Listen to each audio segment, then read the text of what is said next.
Hello Sorare managers, welcome to another video on the Sorare Contender YouTube channel. Make sure you hit like and subscribe at some point during the video.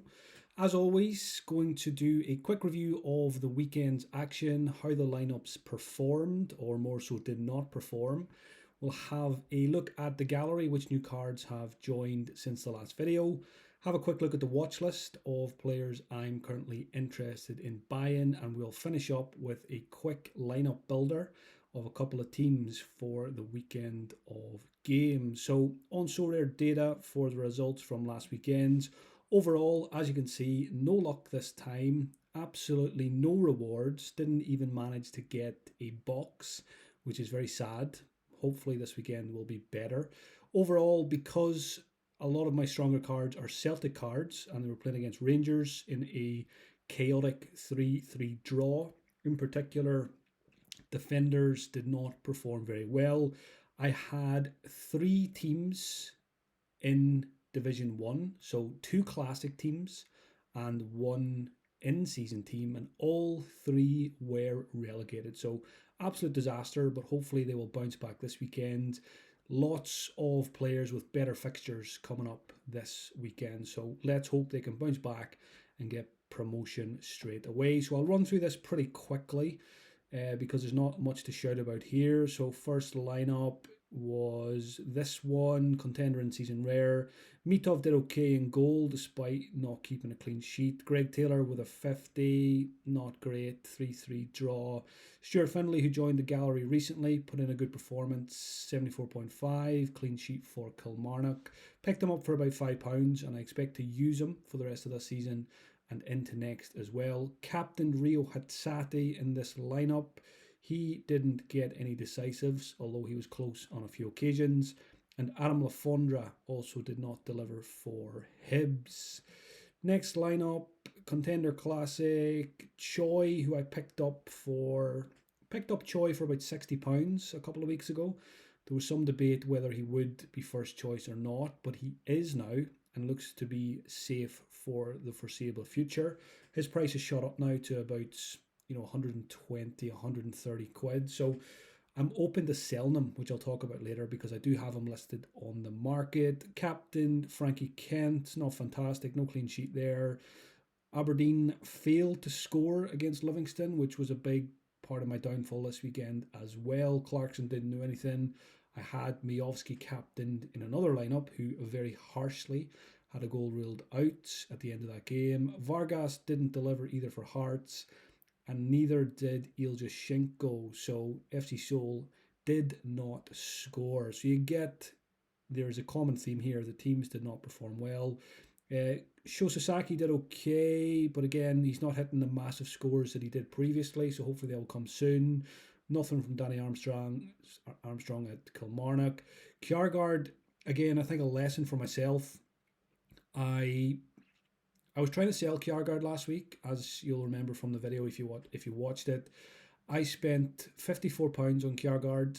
I was offered £146, and I stupidly tried to get a bit more. I think it was as little as trying to get it up to 149, and I lost the buyer. The deal was dead, and then Kjaergaard was injured, which I didn't know when I put him into this lineup. So absolute disaster. Could have sold him for a nice profit, then got a DNP, and now is very difficult to sell. So a couple of lessons for myself in there. Petkovic did the business as he's been doing recently. David Marshall, again, pretty useless on the market. Very open to selling him this week. There's no guarantee Marshall will be around next season at Hibs anyway, so I'm quite open to losing him.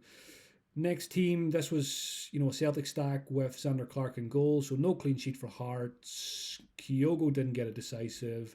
Matarelli scored the penalty as captain, which was good, but of course the defenders did not perform well in that Rangers fixture, so we'll skirt past that one. Next team, again, not much happening here. Ki Sung Young didn't get his usual high score.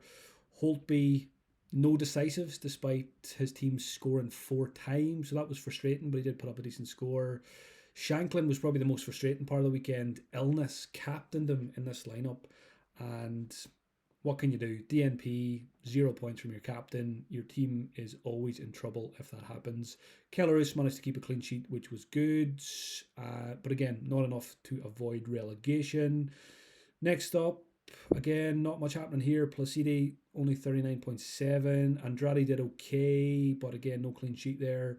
Blair Spittle didn't deliver, despite Motherwell scoring 3 times. Nicholas Kuhn was very quiet against Rangers. Dujon Sterling did a very good job on him, and he also picked up a yellow card.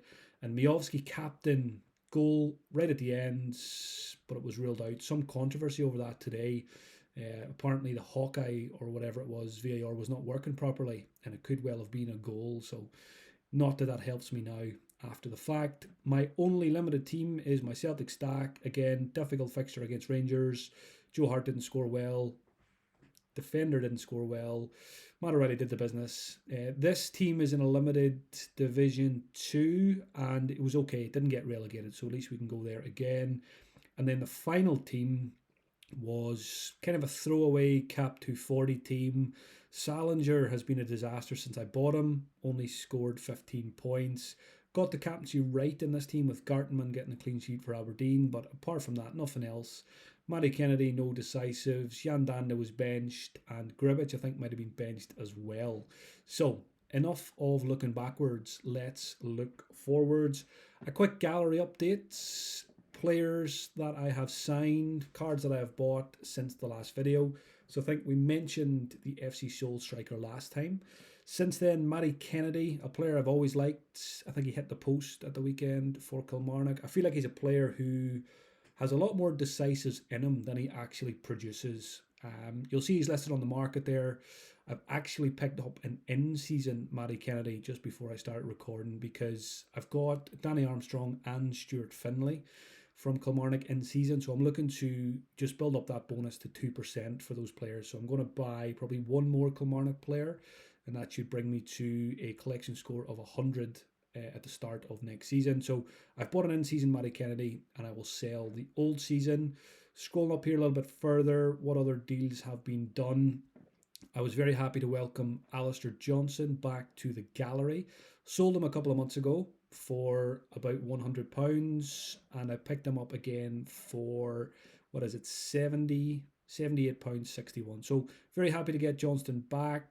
He will be a big part of the gallery going forward. I've got a lot of the current Celtic starting 11, and Johnston was one of those missing pieces. I think his form has improved a lot from the middle part of the season, and I expect him to be firmly first choice right back next season as well. Good scorer, and hopefully with a new goalkeeper at Celtic next season, there'll be more clean sheets to come there. 2 Dundee guys have joined the gallery. Their game again was cancelled tonight because of rain. The Scottish League, the league that keeps on giving. So Jordan McGee has been playing right wing back a lot of this season, and he pops up with quite a few goals. He got another one at the weekend. So as soon as he scored at the weekend, I jumped on and picked him up for less than £2, I think it was. Yeah, £1.84. And again, got him on the market for a fiver. If anyone wants to take him, I don't need to rely on this guy. But just a useful piece for maybe some of those teams in Division 3 and Division 4 if I've got injuries elsewhere or whatever. Luke McCowan as well. You'll remember I gave one away in a competition on Twitter, and I was quite keen to get one back in. And again, picked him up for a price that I thought was pretty good. What was it? £16. Really good player. The talisman at Dundee. Takes set pieces, particularly when Owen Beck is out injured. Takes penalties. And again, if he's there next season or if he's at another Scottish Premiership club, I expect him to be a good performer. Again, have him listed there, but don't expect him to sell for that price.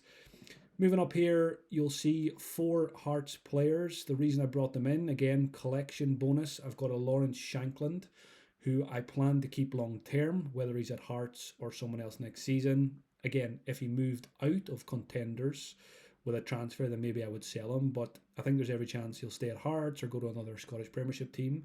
So for that reason, in have come Sibbick, Boyce, Smith and Halliday for a combined price of about £5.50 or £6. So again, Shankland will then be, if I don't list any of these cards for 3 months during the summer, during the off season, I will have an extra 2% on Lawrence Shankland. Halliday might end up being useful. He's at Motherwell now, and should get plenty of game time for the rest of the season. Likewise, Liam Boyce, if he gets a move somewhere, or if Shankland leaves, then Boyce is he's a player with a good pedigree, good striker, scores plenty of goals when he's fit and firing.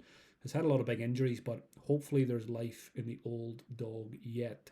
And there is 1 hour ago in season, Matty Kennedy came in for, what was it, about £7.50? Yeah, not even £6.86. So again, I think that's a pretty decent price. Matty Kennedy is a quite a useful player, maybe in cap modes for the rest of the season or in some of those lower lineups. Before I move away from the gallery, I'll just show you cards that are on sale and just maybe mention some of those and the reasons why. Again, a lot of cards are listed at prices I don't expect them to sell for. Luke McCowan is one example. If someone wants to pay it, that's fine. I'll take that money and reinvest it in the gallery. You know, the FC Soul striker Iljachenko is the same. I think I paid about £22. If I get £29 for him, that's fine. If not, I'll just use him in future competitions. Gribic came in kind of as a 1 week pick for a midweek lineup. I think he helped us get a promotion. But again, quite happy to let him go now. Elsewhere on the market, David Marshall. I paid £26 for him, I'm pretty sure it was. Yeah, £26.80. Again, uncertainty over his future. Is he going to retire? Is he going to go somewhere else? Is he going to stay? Hibs haven't been great recently. Don't really like their matchups for the next 2 game weeks. So I think I've got 7 starting goalkeepers. So I feel like I can reduce that to 5 or 6 for the rest of the season. And of course, going into next year, I'm only going to have 3 classic lineups, so I don't need 7 goalkeepers at that point. So I'm going to gradually start, reducing the size of the gallery for the rest of the season, and particularly during the summer as well.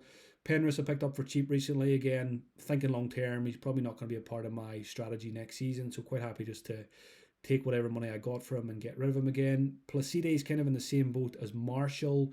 Can live without him, so if I can make a bit of profit, quite happy to sell. Again, I picked him up for quite cheap. Was it £34? Again, listed for about 60, so we'll see what happens there if there's anyone interested.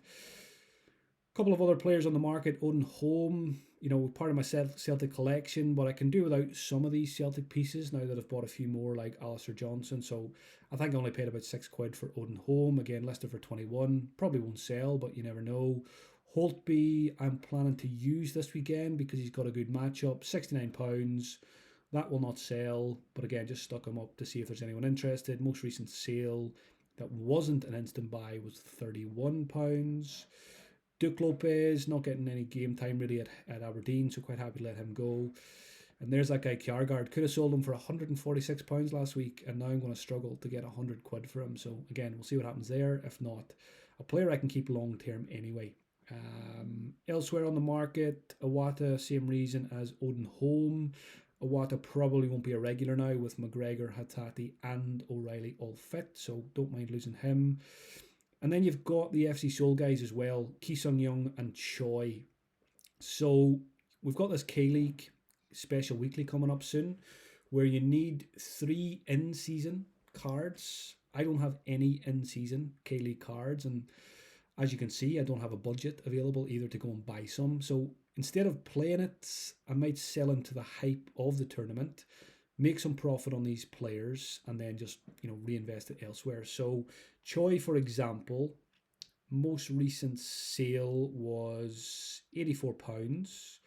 I bought him for £60. I mean, if I can get 110, 120, I'll probably just take that. Then you've got Ki Sung Young, who is performing very well. So, happy to keep him, happy to sell him. But again, I didn't pay much for this guy. £35 a month ago.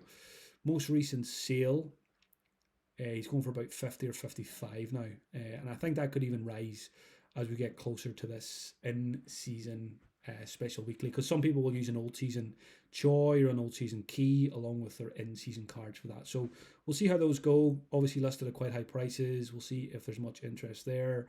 Vargas, I plan to use him this weekend, but again, listed for quite a high price.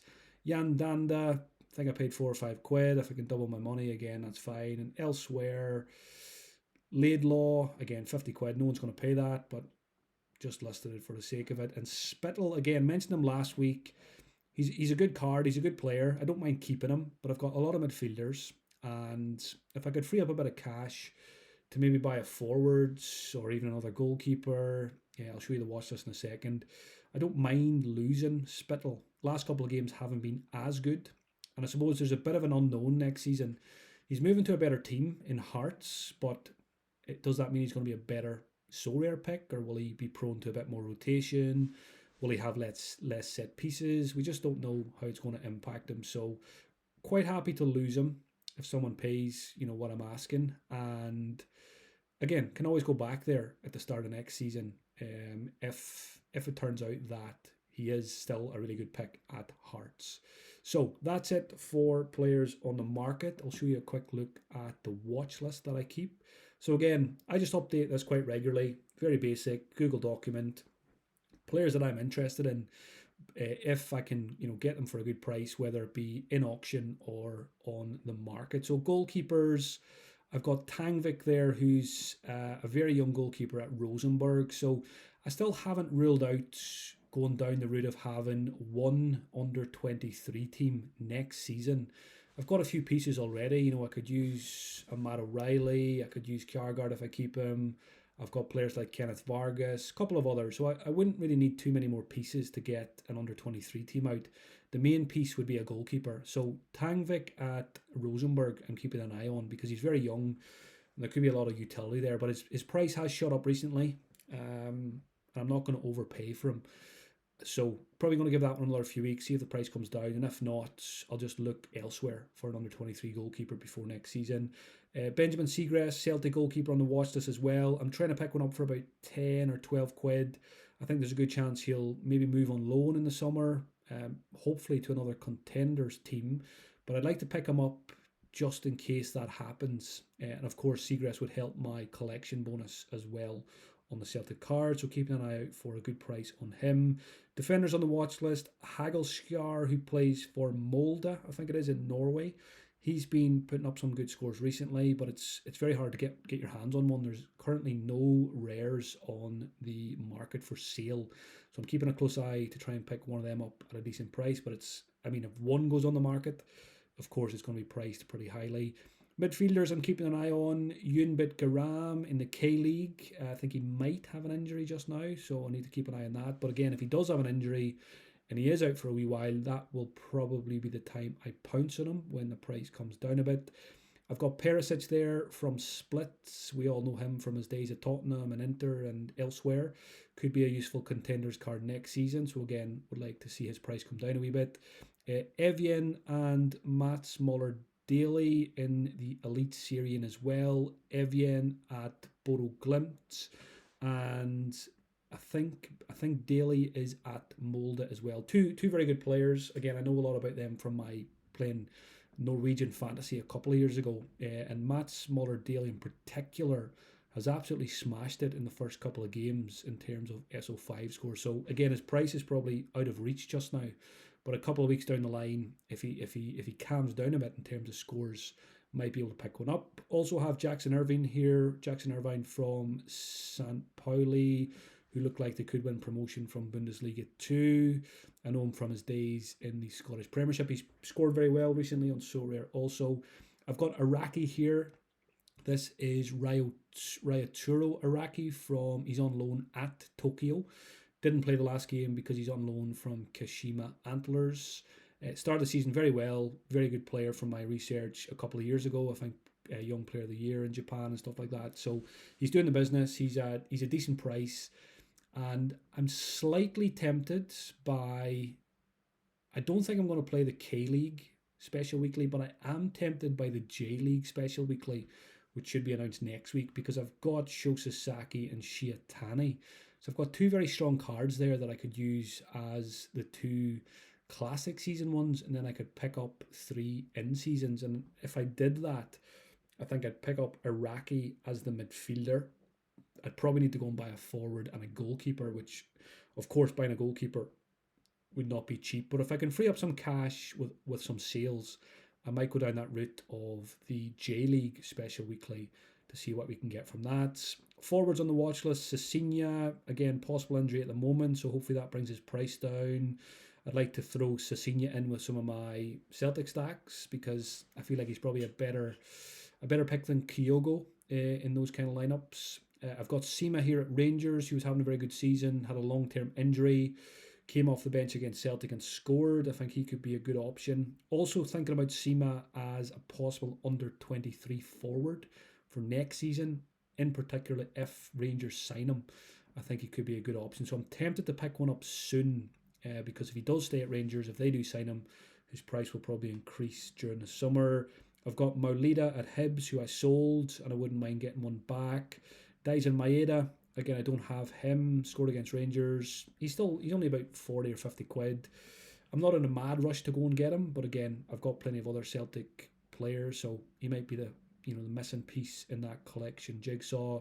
Fitz plays in Austria, scoring very well, and I've got Anderson Lopez, who's in Japan. I watched my first ever J League game last weekend, and Anderson Lopez and Elber were in action, and both of them just look fantastic. So I think Elber might be injured. He certainly hasn't played the last couple of games, but Anderson Lopez on the score sheet, I think today or yesterday. So again, if I can free up a bit of funds from elsewhere, I might pick up an Anderson Lopez. So there's just a quick run through of the watch list. I'll try to keep that updated on future videos as well. We will finish the video with building one or two lineups. I won't build loads. Let's build two lineups. We'll go one in season and one classic. So again, back to Sorare data. Let's build an in season team first of all. So Xander Clark is at home to Livingston. Best fixture of the season for Hearts. Easy pick in the top in season lineup. Defenders. Celtic have a good matchup at home to St Mirren. I'll be going to that game, so it's going to be nice to have a few Celtic stacks running this weekend. But again, Sho Sasaki, I like putting him into... I like using him as my classic card in my top in-season lineup. Matt O'Reilly, I think, is an easy pick here. Other options, Ki-Sung Young, Holtby, Blair Spittle. But again, Matt O'Reilly, probably captain in this lineup. Forward options, Shankland at home to Livingston, I think, is the standout here. Petkovic has a good fixture as well, but it is an away fixture. Miovski's at home to Dundee. That's pretty good also. And Kyogo, if he starts... I think Kyogo will start, but Aramida came on and scored against Rangers. He's always an option for Brendan Rodgers, so Kyogo is never a 100% sure starter, whereas someone like a Shankland is, as long as he is over his illness. But again, I'm just thinking I can't put Shankland in here because I've got Sho Sasaki as my classic card. So let's go. It's probably between Miovski and Petkovic. We'll go Petkovic. She's been performing well in recent weeks. And then we will complete the lineup with one more classic card. And that will be, I'm just thinking, actually what I think I'd prefer to do here is, I would like Shankland in this lineup. I'm going to put him in, and I'll put in a Celtic defender instead. We'll put in Carter Vickers, and we'll make this more of a Celtic / Hearts stack. So we'll finish out this with one more Celtic player. Again, probably another defender.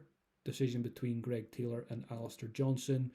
I kind of rate Alistair Johnson more highly when it comes to Sorare, but there's not much between them. So there is a lineup that we can run this weekend. Xander Clark, Carter Vickers, Matt O'Reilly, Lawrence Shankland, and Alistair Johnson. That seems pretty strong to me. All players at home in good fixtures, probably with captain Matt O'Reilly in that one. Let's have a look at some classic cards, and then we'll finish up. So let me change this to classic cards only. Now, of course, I can put some in-season cards in here as well, but purpose of the video, let's look at the classic options for the weekend. So we will start with the goalkeeper. What is Sorare data telling me to do in terms of goalkeeper? So Choi is classic. I need to apply that filter. Classic, apply, there we go. So Salinger has a home fixture, but again, he's been a disaster recently, so I don't really want to use him in a priority lineup. Keller Roos is an option, but I think Choi is probably the best of those. Defenders, I mean, Sho Sasaki, but he'll probably go into one of my in-seasons as a classic card. Shiatani's here, Andrade. Anyone else down the list? not so much. So we'll put Sho Sasaki in for now. Midfielder, Ki Sung Young and Spittle are probably the standouts here. Nicholas Kuhn at home to St. Mirren I like as well. Callum McGregor is quite far down the list here, but he will hopefully come in and start this weekend. I'm going to say Blair Spittle is at home to Hibernian, and Hibernian have been pretty dreadful. Managers under pressure. If Spittle does not sell on the market, he's a good card to have this weekend. Shanklin will be used elsewhere. Kyogo is probably the obvious one to put in here as best classic forward that is not Shanklin. And to finish the lineup, we're probably looking at something like Nicholas Kuhn. And I do like pairing Kuhn and Kyogo because they are forming a good relationship, or at least they have done. I think it was the St. Johnston fixture, was it, that they linked up for. Anyway, both players on the same wavelength most of the time. So there you have it. There is another video from me, Sorare Contender. Make sure you hit like and subscribe. Any comments you have, leave them on the video as well. I always like to see comments coming in, and I reply to as many as I can.